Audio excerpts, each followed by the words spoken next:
Hello, everybody. Welcome back to another episode of the El Sereno Insider podcast. I'm your host, Victor, and we are here with a special guest running for California Senate, Sarah Rascón. We get the claps going? Yeah. Thank you for joining us, Sarah. Appreciate you stopping by. It's exciting that you just announced you're going to be running for the Senate, huh? Yeah, I am running for California State Senate District 26. This is a very large district. We are talking over 800,000 voters registered. Mm-hmm. Well, no, actually, scratch that. 800,000 constituents, Okay. individuals. However, only 490,000 are actually registered. Is that right? So let me correct myself on the number. Yeah, no. And not everyone votes. Right. So we still have a ways to go in terms of registering more folks and getting everyone to participate in our democracy. To get out and vote, right? You know it. Because that's a big problem. I think we've always had that problem here in El Sereno, especially where I think people are just so tired of the politics and politicians. Sorry to say, but you know, we've heard the same stories over and over, and somehow El Sereno seems to get the short end of the stick. And so that's the feeling I get from the community. Yeah, I would agree with you, Victor. And, you know, I just want to say it's not lost on me this time that we're going through. A lot of our communities are facing, you know, very tough times, our immigrant community specifically. And this is a bigger issue that stems back, you know, nearly 10 years within the Democratic Party. And I feel like a lot of people have lost faith in government and politics. And, you know, admittedly, I myself was a little bit jaded. Right. And, you know, feel reinvigorated when I announced and had an outpour of support. People who I haven't talked to in, you know, 20, 25 years that I grew up with in El Sereno, you know, participated in the Stallions and Pee-wees. Wow. Junior midget teams, you know, to see people excited who haven't been involved in government, that's what's motivating me, is our community. Amazing. And again, going back, you grew up here in El Sereno, which is, I mean, it's exciting to have you running. But tell us a little bit about where you grew up and where you hung out. Yeah. On that note, you know, as you say, and how El Sereno got the short end of the stick. So I grew up in El Sereno. I'm a daughter of Los Angeles. And, you know, growing up, I did not realize we lived in the city of LA. You know, I felt like El Sereno was its own little neighborhood. Right. And it's very interesting where we are geographically, right? We're a butt to South Pasadena, a butt to Alhambra. Right. And I grew up off Huntington Drive. Okay.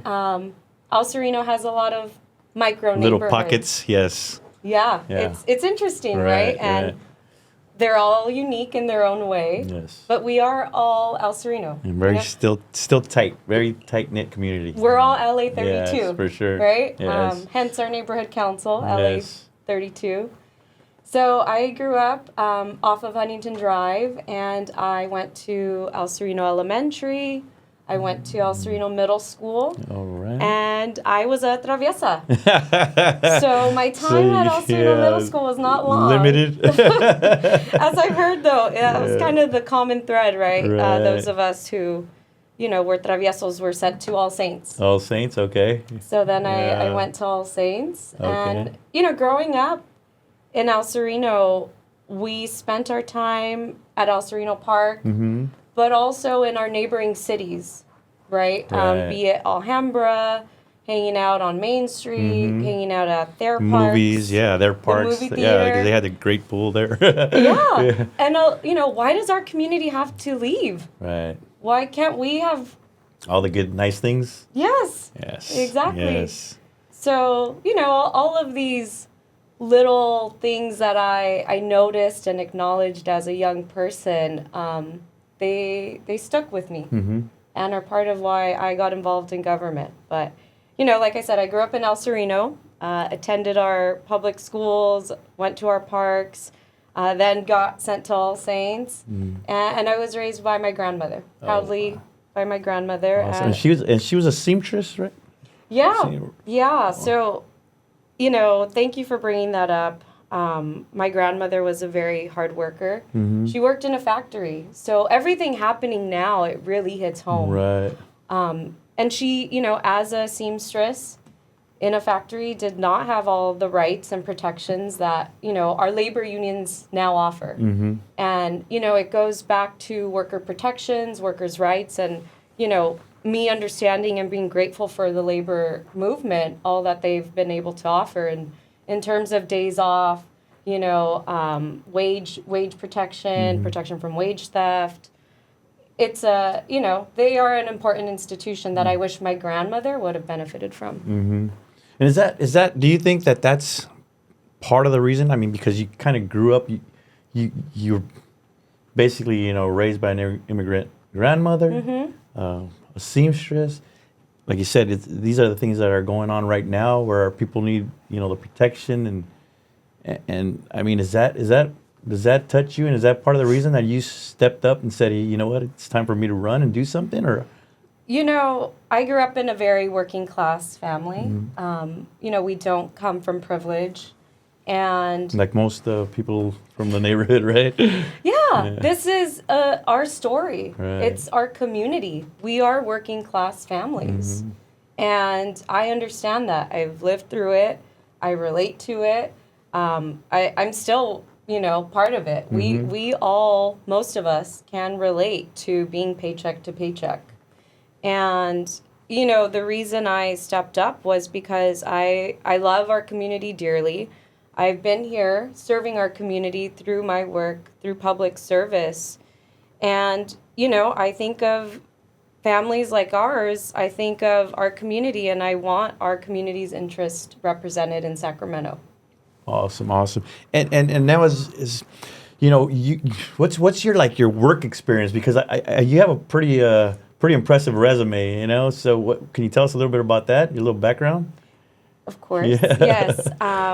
So, at a young age, I saw inequity, right? Saw the differences between El Sereno and the neighboring cities. And for me, it started with wanting to learn how to navigate government. Why learning that? Yeah, I mean, I'll share. It's deeply personal. My grandmother was our legal guardian, so we had social workers involved in our home. We're visitors to the Children's Court off the 710. Monterey Park.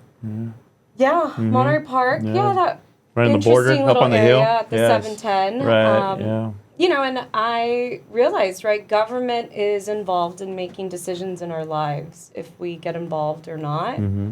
But also, seeing the disparity and differences in our city, and then hearing my grandmother just wanting to navigate basic resources, like how do we, get the street sweeper to take care of this street? How do we get our tree trimmed on public property? It was all these little things that resonated with me, and I felt like our community wasn't being taken care of enough. Right. So I knew that there was this bigger system called government that we could work within and influence. And it's like the phrase, right? The hungry mouth gets fed. Yeah. Squeaky wheel gets the grease. Exactly. Right? Yeah. And often our communities are too busy, working and trying to put food on the table. Right. That engaging in government is a luxury. Going on a hike is a luxury. Our mental and physical health even. So for me, my passion comes from working within government and trying to navigate it for our families, our communities. And I had the opportunity to intern for the Hispanic College Fund. And we took high school students from LA to UCLA for a week. And I got to be their RA. Wow. And just see the spark in their eyes, to show them. Yeah, they've never been out. Pretty much out of the city, right? Or out of the neighborhood, actually. Brentwood. Yeah. You know, that was. It's a different world. And to be on a college campus. Yeah. Give them that experience to show them you belong here, you could do it. They got to hear from Latino career professionals. So it was inspiring to see them see themselves in other people. Right. So that's where it all started. That's awesome. That's all. And you went to UC Merced? I did. Okay. I did. I am Tell us a little bit about that. Yeah. first gen. I left LA and considered myself a city girl and went to the Central Valley. Wow. How was that? Was that like a shock or? Yeah, absolutely. It's agriculture heavy. And, this was the first time I saw people working in the fields and people that looked like our community. But I was such a urban kid, never left LA. I was sheltered in that way. I considered myself a city girl. But I grew a deep love and appreciation for the Central Valley and for California in general.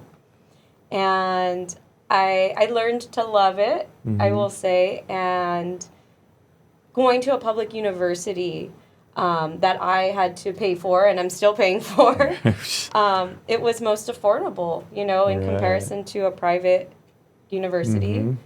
And I took advantage of every opportunity offered there. I joined every club, joined a sorority, studied abroad. It offered me a world beyond LA. Right. A lot of different life experiences. And you, because I also understand you decided to study abroad. I did. In Germany. Can you tell us that story? Yeah, it was pretty wild. I wanted to see the world, and education offered me that opportunity. I wanted to go somewhere different, be unique in a sense. And, I love telling people how I didn't even know how to say hello, but, I felt confident that through my school, through education, and amongst other UC students, we were going to navigate this together. And we did, and I've made some lifelong friends. Wow. And that's pretty brave and courageous just to go to another country and just not knowing the language and just saying, okay, I'm going to go and study abroad. Like, life is pretty short. crazy. That's pretty crazy. Looking back, I was, probably a little bit more brave. But, this endeavor is also me talking to my younger self and saying, be brave and do it. Do it for a community greater than yourself. And that's what's brought me here today. That's awesome. And so now we covered your school. Now you go, at some point, you're working for the mayor? Yeah, LA most mayor? recently. Most recently. Okay. You want to take us through that? Or? Yeah, sure. Why not? I'm going to back up a little bit. You're going to start where you start? Yeah, let's do that. We talked about, the Hispanic College Fund. Right. And there I met one of my mentors at a reception at City Hall. Okay. And through that experience, I met her and, I admired her. She was a tall Latina woman and, had what seemed like a cool position. And, I still believe it is a great position she had. And, I remember her saying, your role and your jobs can easily be what you make of it. And she did really great work while she was at the city under a former mayor. Okay. And I asked her for an informational interview. She said yes, and I asked her if I can intern for her, and I did. So, my exposure to City Hall starts back when I was about 19. Is that right? I got to work in the Office of Community Beautification, literally picking up landlines to do graffiti removal. Wow, yes, that's... So now we have 311. You go way back, yeah. Now we have It's an app. It's an app, yeah. Come a long way. Wow. So but I was on the other line. Really? Yeah, processing with a, big computer. And, from there, I was a little bit in government, not super formally being an intern. intern. You got a little taste of it. And, yeah, exactly. Introduced to it. And I, finished my schooling, got my BA, came back home, and it was, it was not easy to find my first job out of college, I'll be honest. And I feel like a lot of recent college grads will empathize with that. Right. And that's a bigger conversation, about universities and school systems, and, work readiness. But anyway, I digress. I worked at a nonprofit known as Southwest Voter Registration Education Project, SVREP, or Latino Voter League. And this nonprofit did voter education and outreach specifically to Latino communities. Oh, okay. And it was run by an LA giant, rest his soul. His name is Antonio Gonzalez. Very good man. I learned a lot from him. And he gave me the opportunity to run a remote campaign office. And, I was out of college. He said, go figure it out. There's 20 landlines in the room.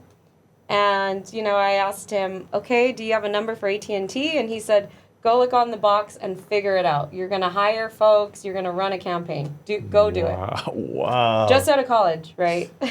So again, another thing you just jump right into and just figure it out? It was a sink or swim, right? Right. And I enjoyed the work. Mm-hmm. I believed in the mission, and I'm proud to say that I still talk to some of the folks that Really were in our little campaign, and we did all that we could, and one of our propositions won, one failed, but nonetheless, I feel like everyone left with a fond experience. Nice, and it was a great learning process, huh? For everyone. Preparing you for for my this, own right? for my own campaign, which Right. I've never done my work expecting I would be here, and I feel like that sets me apart from others. I haven't been planning this for 1 year, 2 years, 5 years. I felt called to service, given my experience and being from the community, working with the community, and feeling the support from our people has been inspiring. So from there, I then worked in the state legislature. Tell us a little bit about that, because Yeah. I think most people, like myself, don't really understand what's Okay. done or what's not done there. Yeah, no, I would love to. So it's like a civics 101, Okay. right? Yes. And you have your city government, and then you have county government, and then you have state government. And the way I like to explain it is just like, in Congress, we have a 2-house legislature. You have your U.S. senators and your House of Representatives, and you have the executive, who we won't name, right? Right. Anyway, in California, we have a 2-house legislature. You have your California State Assembly, which we have 80 members in. And then you have your California State Senate, which we have 40 members. And then you have the governor. So the 2 houses work and craft bills, new policies, send the bills to each other, and then it goes to the governor. Okay. And that's the way it works. Okay. A lot of their oversight and responsibility is around state agencies. And, your state senator and state assembly member are there to be your advocate with these state agencies. Okay. They're there to support their constituents and, work to make life better within these departments. And to name a few that, Yeah, here's an example. that people may be familiar with are DMV, that's a big one, Yeah. EDD, Franchise Tax Board, so like your local taxes or state taxes. Those are a few of the big ones, I would say. And then you have the California Air Resources Board. Those are a few. California EPA, those both have to do with environment. Okay. So I would say those are, some big ones that we may be familiar with. Okay. Great. And then just to go back, or we can cut back to, let's get back to where your work history, basically. Yeah, so I had the opportunity to work in the state legislature and serve our community. And, it did not feel like work. It's still one of the biggest honors of my life and my career to be able to come home and serve the Northeast. And at one point, I had represented more than half of the district as a field rep. So everywhere from, East LA, El Sereno, Lincoln Heights, Cypress Park, Silver Lake, Echo Park. So this meant going to Chinatown. This, not all at once, but at one point, had more than half of the I'd represented more than half of it. And this meant, being involved in what's happening in the community, being there when the state assembly member could not, representing the state assembly member at events, community meetings, town halls, neighborhood councils, chambers of commerce. So it was being everywhere and knowing everything that's happening. Wow. But it was really rewarding. It's like, yeah, it's a lot of work basically, huh? You were and you were in it. Yeah. So you've kind of done this work. You know this work. I've done the boots on the ground work, which, sets me apart. Right. I know what it takes to do the work. And, I know that an elected is supported by a team. I know because I've been part of that team. Amazing. Yeah. That's a good story. Thanks. It's interesting. Very interesting. Thanks. Very interesting. And then, so how did you end up at the mayor's office? Yeah. I will say, my career trajectory. I worked on a little bit of policy, at the LA Chamber of Commerce after my stint in the state legislature. Okay. And then from there, I had become familiar with an environmental organization, a government agency based out of the old Lowrys, actually. Oh, wow. Cypress Park. Yeah. Border it. Yeah. Yep. It's funny to hear, when I have family that has said, oh, yeah, we went there when it was Lowrys. Yeah. And now it's known as the LA River Center and Gardens. Is that right? That's where it's centered now, huh?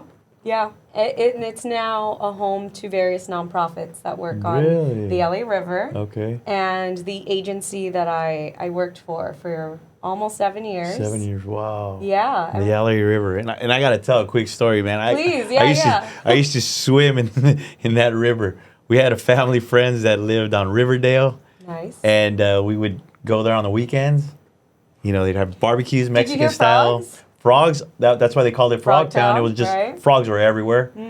And we'd go down to the river and literally it was like our swimming pool there.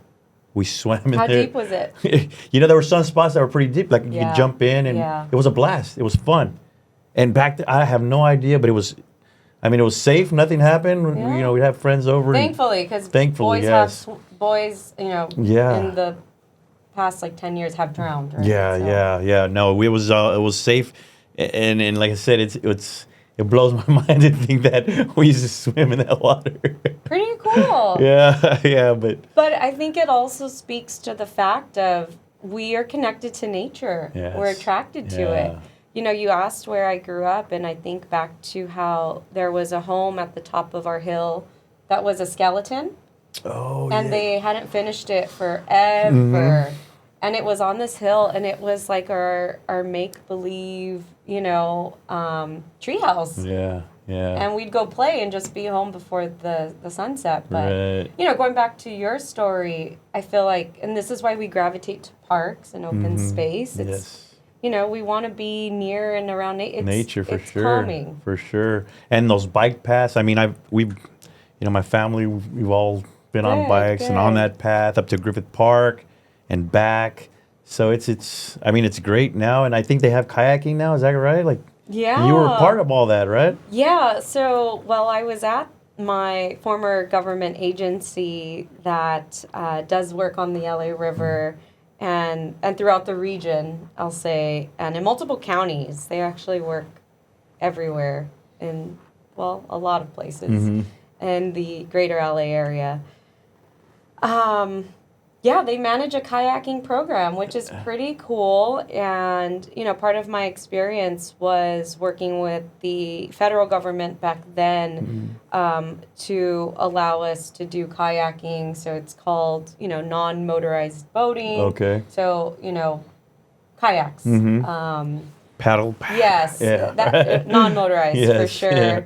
And, it's been great to just take people out to the river to be able to talk about the river, the history, the way the city was founded around the river. This episode is brought to you by the Cal State LA Federal Credit Union. If you're a Cal State LA alumni, a staff member, or a student, or you live in the 90032 zip code, you're from El Sereno, you live, work, or play here in El Sereno, you can become a member. So make sure you check them out on Instagram or reach out to us and join today. Thank you. But, also one of the other things that I was tasked with while at the government agency that I got to co-lead with a team was developing an LA River Ranger program. Okay. What does that entail? Yeah, it's a workforce development program. where we got to put together a plan that engaged community and asked community what do they want to see on the river as far as a presence. Wow. Right? And how do Okay. they identify safety?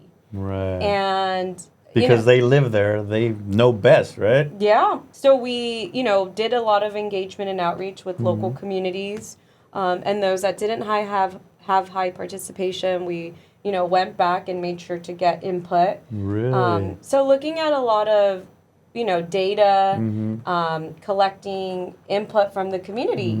This is their community at the end of the day, and we believe that agency in particular, that plans should be community informed. Wow. And that's really how I, see successful government is when you have community input and engagement, because people who live here know what their issues are. Right? It shouldn't be a top to bottom approach. It should be a bottoms up. Right. And you had the foresight to tap into that back then. That's yeah, I would say, through mentors I learned how to have productive community engagement and outreach, and work with the community-based organizations, senoras, people who were already plugged into the community, doing like a food distribution. We'd ask them, hey, can you, and with compensation, of course, because people should be compensated for their time, and we don't want to, just take people for granted here. Right. We asked them, hey, can you also plug in helping us do outreach, since you already have a network for your food distribution, right? And we want to know from the people, going to all of these events that are already existing, what they think about this other program. So I have the boards somewhere, but it was really cool to just get people engaged. And now there is a program where we have LA Conservation Corps youth on the river. So this, gives workforce opportunities. It teaches youth about maintenance operations, but also other opportunities in their career to, be like a education/recreation specialist, lead kayak tours eventually. Maybe become a ranger. So the chief ranger at the agency, he actually started at LA Conservation Corps and worked his way up, and he's been with the agency for a long time. Is that right? And I would say he is a reflection of the community as well. Nice. A Latino? He is. Wow, that's pretty interesting. It's very cool. Now, just side note, is that are those rangers part of the like Parks and Recs Rangers type of deal? Or is that a separate entity? That's a really good question. But the government agency that I worked for, they have their own rangers. Oh, okay. So not technically Parks and Rec. Parks and Rec has their own rangers as well that are city employees. Yes. Whereas this government agency is its own park district. Oh, okay. So they have rangers. They also have wildland firefighters. Really? Yeah. So it's a specialty, right? To be able to go fight a fire in the mountains. In the mountains. Different than an urban fire. For sure. For sure. They have planners, a project planning team that help, put together plans to help create new parks, manage the creation of new parks.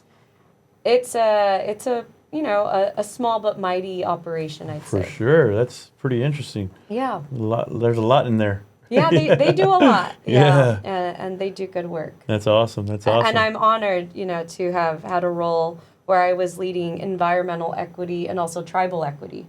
Really? So looking at, returning land to tribes. Really? Working with tribes. Yeah. So you have that experience as well? I do. And it's some of the most, I would say, touching work that we've done, and humbling, because I've learned so much from our tribal communities, who haven't historically been engaged. Right. And now we are changing that and uplifting our tribal. That's awesome. Community. That's amazing. Yeah, good. Yeah. Good. And you have a book here, right? Is that part of the... Is this part of the... we haven't even touched on that. Yeah. The Upper Los Angeles River and Tributaries Revitalization Plan. Did you help design this? I did. We did. But I did help lead the planning effort. And this was a planning effort with multiple cities. Okay. City of LA and cities in the Upper Los Angeles River watershed. So, the LA River doesn't just start in the middle of the city, right? And it's really interesting. I can get really wonky and touch on this for forever, for a long time. So I'll try to keep it concise. Basically, the reason that the river was channelized is because if you look around us, right, we have the San Gabriel Mountains and we have Elysian Park, which is historically part of the Santa Monica Mountain Range. Okay. And therefore, LA is in the middle, in a basin. Yeah, we're prone to these flash floods. Right. We're almost like surrounded in a canyon, and it's a very wide one. LA's a wide city. I don't have to tell you. But that being said, there are a lot of these like smaller, what we call tributaries. Right. But they are these creeks and streams that flow from the mountains to the river. Little legs coming in. Yeah, exactly. The way I like to describe it is LA River is like the heart, and you have all these little arteries that feed into the LA River. So, sometimes the rocks and debris we see will have, flowed from the mountains. Right. And the LA River's gotten a lot of attention in recent years, as you know. And, a lot of my attention as well. But there was an effort that we helped put forward with the state legislature to plan for the tributaries. Okay. Right? Because we said, okay, we need to give attention and time and efforts to the other creeks and streams that run through our communities. Okay. And, furthermore, what I really loved was that there was a prioritization on what's called disadvantaged communities, DACs. And that is a term coined by the state legislature. It's a definition that has a lot of different attributes. A DAC will be identified based on the health score, the exposure to pollutants, air quality, but also proximity to freeway, socioeconomic status factors. There's a lot of variables. Demographics, yes. All of these factors contribute to DACs. Okay. So the planning process had a prioritization on DAC communities, so really investing in our communities that have been historically under-resourced. And what was really cool about this plan, not only did it have robust and thorough community engagement, I would, confidently say this is a plan informed by the community. Wow. And it offers real opportunities for improving our communities and enhancing what is already there and planning for, communities, rivers, creeks, and streams that are known as tributaries. Nice. So there are a few, tributaries that are highlighted in the Upper LA River watershed throughout, LA County. Yeah. And now I'm proud to say that a lot of these projects are actually being implemented. They are underway. Nice. And are being led by, various nonprofits or government entities. Nice. Because, I mean, you're big on green space, right? Is that? Oh, yeah. Right. So, even here in El Sereno, the Elephant Hill, right? Yeah. Ascot Park. Yeah. What do you think about those spaces? And I know you had something to do with the Elephant Hill project? Yeah. One of the last projects that I got to work on prior to departing the agency and then going to the mayor's office was working on securing funds for a OHV, so off-highway vehicle, basically off-roading. Okay. To prevent off-roading. Okay. Because we had heard from the community that during the pandemic, everybody was up there. Yeah. and to be honest, man, we've all been up there. I know there were little. I tried to hike neighbors, it. Yeah. I tried to go hike it. I would rather have it a hiking space, but everybody's been up there with their quads and their motorcycles. Yeah. Trucks. But to the point that, trucks have gotten stuck. I've seen that. I've seen that as well. They've caught on fire. Yeah. People have been injured. Yeah, it's a major hazard for sure. Life, property. It's got to be a nuisance for the people that, especially call us, right there, backyard. I mean, whenever I go over the hill, to my grandmother's, I never know if an off-road truck's going to come out, For sure. Which shouldn't be up there to begin with. Right. There are parks dedicated to off-roading. Yeah. For a reason. For a reason, yeah. You know, They're just not here in El Sereno. No, it's, people have taken it upon themselves. So we heard from the community that was an issue, and one of, the last things I got to do is secure funding to prevent off-roading from happening. Okay. So whether it was like putting up boulders and barriers, and also increasing ranger patrols. Oh, okay. And rangers are, a friendlier type of peace officer. Right. They're literally a peace officer, sworn peace officer. And, we successfully secured more than $500,000, I'm very proud to say, with our federal partner, which, this is prior to the new administration. And also got some community programming as part of this grant. Really? So it's exciting. I have to check in to make sure this is happening. Sometimes half the battle is securing the funding and then ensuring getting it implemented. Exactly. Yes. Yeah, and implemented to the standards of the community. Right. This episode is also brought to you by the AR Legal Team. If you're involved in a traffic accident and you're injured, they can help you out. They can walk you through the process, getting you to a doctor, helping you with your medical bills, getting your car repaired, and getting you the compensation that you deserve. If you have any questions, please reach out. If you're already seeing an attorney and you need a free second opinion, reach out to them directly or send us a DM. Let them help you out. Thank you. So you've been involved in quite a lot, right? From local city government to state and federal.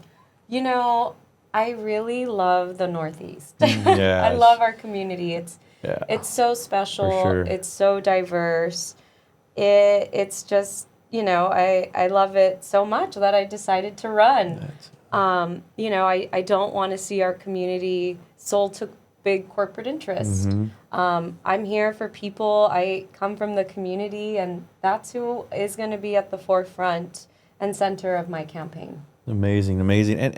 And just, since we're at this point, what are your plans for the community? What's your vision for our community?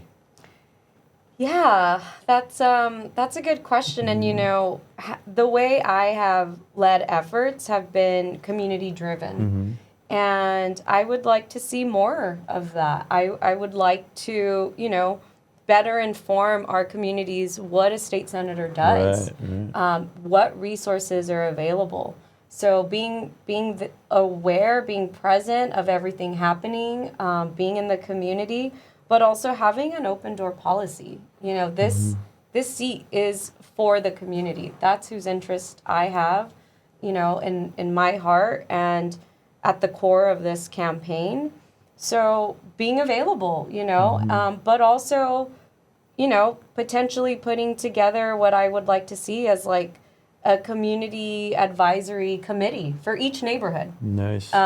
Because the needs of Boyle Heights may not be the same as Los Feliz. And they're different from El Sereno's. Very different from El Sereno's. So, you do have the neighborhood council, you have sometimes a small chamber, but I feel like those are small subsections of the community, right? So how do we get multiple interests together in one room and listening to what the issues are from each community based on those interests? Right. So I would like to see, more convenings of the community and be informed by the community's issues through such a platform. Right.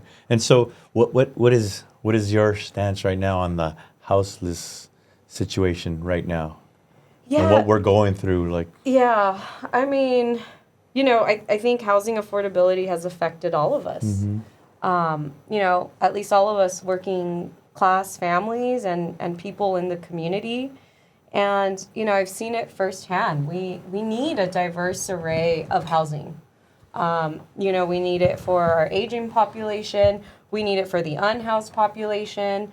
We need prevention for, families, young people, and we need opportunities for our existing community to be able to live here. So, having a diverse array of housing stock is important, but also spreading that amongst all the communities, right? I don't think El Sereno should be the only community with the concentration of, affordable housing. Every community should have it. Spread it out citywide. Everyone should have the option to live where they want. Right. And this is how we're going to bring down costs. Mm-hmm. And now, what's your stance on like public safety? What's... I believe that what works, like I said, what works for El Sereno may not work for Atwater. Mm-hmm. Right? I want to know from the community. Mm-hmm. You tell us what you want to see in public safety. I have the input from the River Ranger program plan where we asked, how do you see safety? Mm-hmm. What would you like to see? Would you like to see armed presence? Would you not? Mm-hmm. And what was really interesting was something that I still recall was the presence of trash makes people feel unsafe. Unsafe, for sure. So, these small things we can do to just make people feel safer. Right. And building parks and building programming because, my former boss from the environmental agency, he had a phrase which was good use drives out bad use. And it's true, right? If you have a family at a park, someone's going to be less inclined to be doing, things they probably shouldn't be doing. Right. Okay, Sarah, so what are your thoughts on the gang activity, the gang, prevention and intervention? What are your thoughts on that? I feel like El Sereno's changed. A lot of our communities have changed, including Highland Park. And I grew up when there were a lot more gangs Very around. active, right? And, obviously our entities, our nonprofits that are doing gang reduction work, I feel like they've been around since then. And what I've noticed is that the gang reduction nonprofits that know their community usually have the most success because they have these personal relationships. They know who belongs to what family, and, often they are able to steer youth, if we're talking about youth, in a different direction. Right. And, I just met, I went to the Boyle Heights Youth Fest, and I met a young man who told me that he was formerly incarcerated and was changing his life. And he was a volunteer. Nice. So, I believe that people can change if we give them the opportunity and the tools. Right. Otherwise it's a cyclical, it's a vicious cycle. It's a vicious cycle that's kind of hard to break, but also what as a state senator, what can you do about, people that have felonies and want to come out and change their life? Right? What do they do? Well, they can only do what they know, right? And if crime is what got them in, when they come out and they can't find a job to support themselves or families, they're gonna do the obvious, and that's do what they know. Absolutely. I think it's barriers to employment that the state can help with. Okay. How do we, reform that job application that is preventing formerly incarcerated individuals? And that's kind of like eliminate the box. I've heard of that before. I don't know if that's still going on or what's going on with that. But I have to look into it, to be honest. I did go to my little cousin's Cal State LA graduation, and it was very moving that Cal State LA had graduated 4 people formerly incarcerated. That's amazing. We need more of that. Yeah, we need, everyone to jump on board. If, people have a desire to do better, to change their course, how can we support them? Yeah, give them the opportunity to do that. Yes, through anti-recidivism, through education, through job opportunities. That's the only way we're going to break this vicious cycle. And Sarah, so at this point with everything going on, our current situation, with your background, what are your thoughts right now on ICE going into factories and swap meets and coming into residential areas where, there just seems like they're just snatching people out of Home Depots and.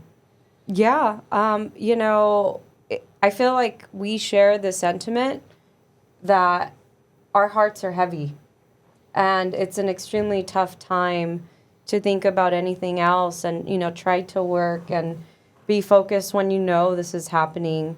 For me, it's activated me to be part of, crisis response teams and groups and, just it's an opportunity for us to come together for the greater good. Right. I feel like, despite any party political preference, if you have any bit of humanity in you, A little bit of compassion. any right? bit An of ounce. it, Yeah. any compassion for humanity, this will hurt. It hurts. It's targeting, working people. It's targeting, ripping apart families. It's, ruining businesses. I was going to say effing them up, And it's really what's going on. They're shutting down. I mean, people are going into hiding. Yeah. It's true. I have seen our communities less active, and it's sad. I really believe that this will be a moment in time in our history books that we look back, and people will, be in disbelief. This was 2025 that this is happening. This is still going on for sure. What can you do as a state senator to address these issues? Because what we saw in the news, and I think everybody saw, was U.S. Senator Padilla was kicked out of the press conference and then basically taken down and handcuffed. And that's or a zip-tied. U.S. senator. Yeah. That's just crazy, right? What can we do is, continue persisting. I believe our presence is resistance. All right, El Sereno. Obviously, we've had some very tough times. We're going through some tough times with the ICE raids all over the city. Specifically here in El Sereno, we've had confirmed sightings. So we know that people are afraid to go out and work, and shop, and drop off their kids. So again, we want to continue to help out the people that need help. So if you know a neighbor, a family member that is afraid to go out grocery shopping or can't go out to work, we're here to help. We've had an outpouring of support and kind donations from everybody here in the neighborhood. We appreciate you. So if you know anybody, again, they're not going to reach out for help. You probably don't trust anybody right now, especially in these times. So if you have a neighbor, like I said, that that might need help with simple things, groceries, toilet paper, hygiene kits, let us know. We want to help out. Thank you very much from the bottom of my heart. We have a great team. The AR legal team is involved. A bunch of people from the community. We've had teachers, educators. We have some physicians that have donated. We appreciate you guys. Being present, going to protest. I've been part of, trying to locate ICE. It makes me really emotional because it's really messed up. Yeah. And, this is not how I expected to spend my time. Right. But going and trying to track down where ICE is, what can I do as one person? I have thought through the scenario. I haven't been able to confront ICE myself, but I think through what would I say, what would I do?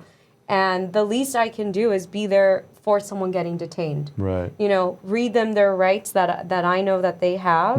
Ask ICE if they have a warrant and try to look at that warrant. I mean, I'm just one person, but I'm down for the cause. I'm down for our community, and I will go try to confront ICE without getting knocked down. Right.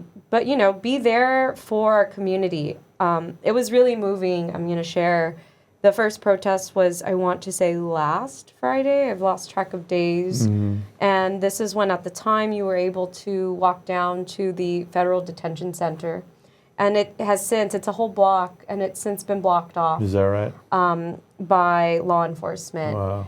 And when we, first joined this protest in response to ICE, the protest ended at the federal building. And I didn't realize, but I was marching with a teacher and a school social worker. They were here after school, and it was deeply personal to them as it is to me. To all of our communities, really. Like I said, if you have any ounce of compassion for humanity. And the saddest part was, on various levels of the detention center, right, because it's a tall building, you were able to hear the people being detained in unison with their own chant. Oh, man. With their own chant that, sounded like this. Right. And it was them signaling that they hear us and they see us. Wow. And almost as if they were in gratitude. Mm-hmm. And that since has been blocked off. It's heartbreaking. But people know, that they have support on the outside. Right. So it's heavy. Some tough times. I mean, the community, El Sereno community, has been very supportive, and we're a community of immigrants. Yeah, it really is. We're so diverse throughout this entire district. From as east as East LA and Vernon, all the way to Los Feliz and Koreatown. Yeah. LA is run by immigrants. Immigrants, yes. Doing the tough jobs, doing the jobs my grandma did so that we can do jobs we enjoy. Right. So it definitely hits home. Yes. It's heartbreaking for sure. And it's what's motivated me to, take on this role, fight the good fight, and fight for our community. Right. Have our community's best interest in mind and at heart. Yeah. Oh, that's amazing. And I mean, your background, your history is pretty impressive. And it's, Thank you. Because we talked about it. I know we joked a little bit about it, but growing up in El Sereno, it's tough.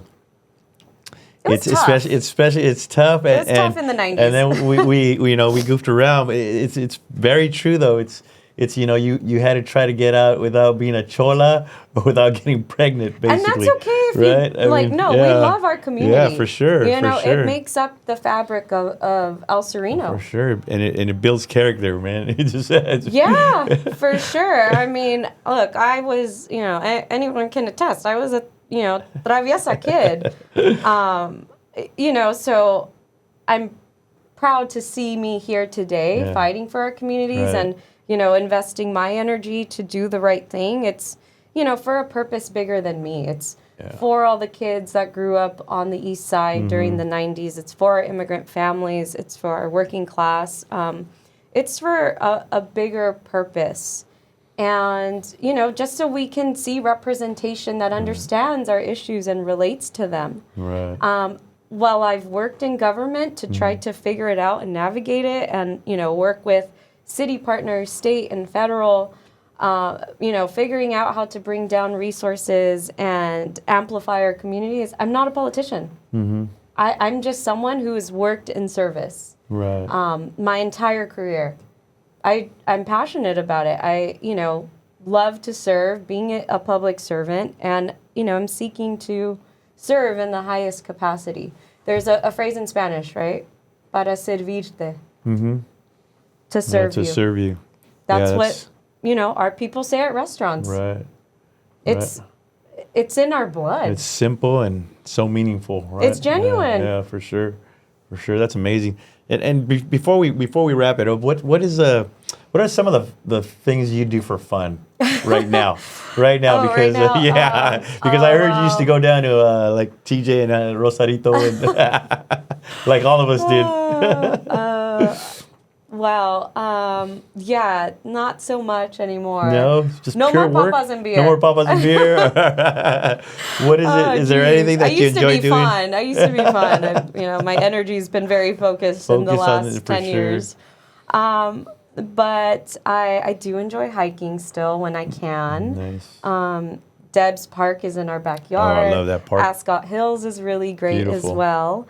Maybe Elephant Hill will be that one day. Yes. Because El Sereno is these micro neighborhoods, right? So we go to what's close to us. For sure.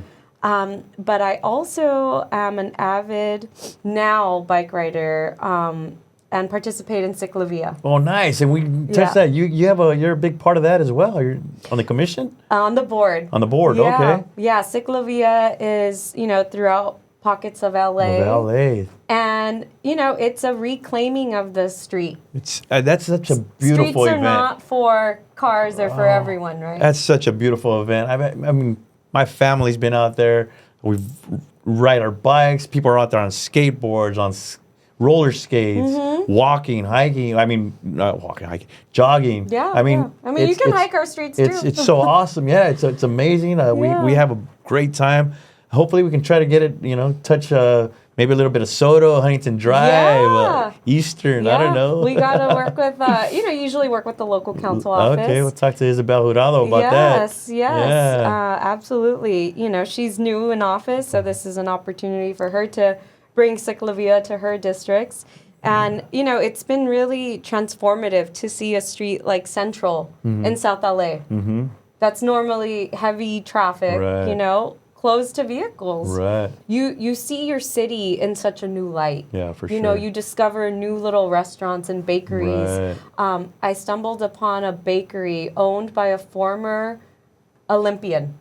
Wow. In South LA. Is that right? Yeah, I had a sweet potato pie. It was amazing. Nice. It left an imprint on me. Yeah, I was like, go. oh, that was really amazing. Only because I did a Ciclavia and we walked Central. Wow. And the Heart of LA is in October. Okay. So I invite everyone to come. Gotta This check is that free, open to the public, free activities. It's one of, if not the most peaceful, powerful, happy events where people are just in a good mood in LA. Yeah, for sure. Being out. It's a positive event, Amazing, to come together. Yes. And it's great. I enjoy encourage it. everyone I enjoy it. So to check it out. That's great. I did not learn how to ride a bike until I was 30. Is that right? Because I grew up in LA. I mean, where do you go learn, And my parents were divorced, which a lot of us, don't come from conventional upbringings. Right, for sure. But I learned, not in LA because I had to. Otherwise, I was going to get left behind. Get run over. Yeah, get run over. So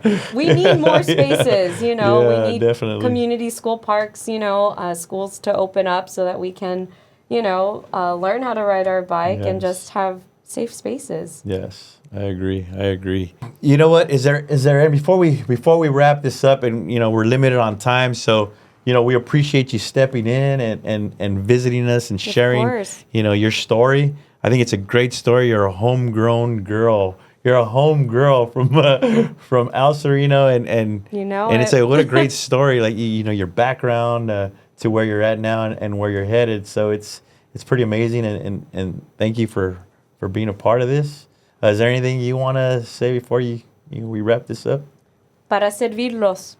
Beautiful. Man. We are launching our campaign. Like I said, I have not been planning this. Not a politician.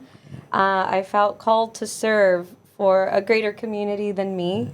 And, I invite anyone who's interested in being part of this community, people-powered movement to join us. You can find our info at rasconforsenate.com. Rascón for Senate. All right, put that on there. Sure. Yeah, absolutely. And, I'm inspired by people and the collective power of people. Be it, at a protest, at a Ciclavia. When you see, people come together, it's really moving. Energizing, huh? Absolutely. Yeah. And, I plan on our campaign being powered by people. Amazing. And the money will show that, our donations will show that.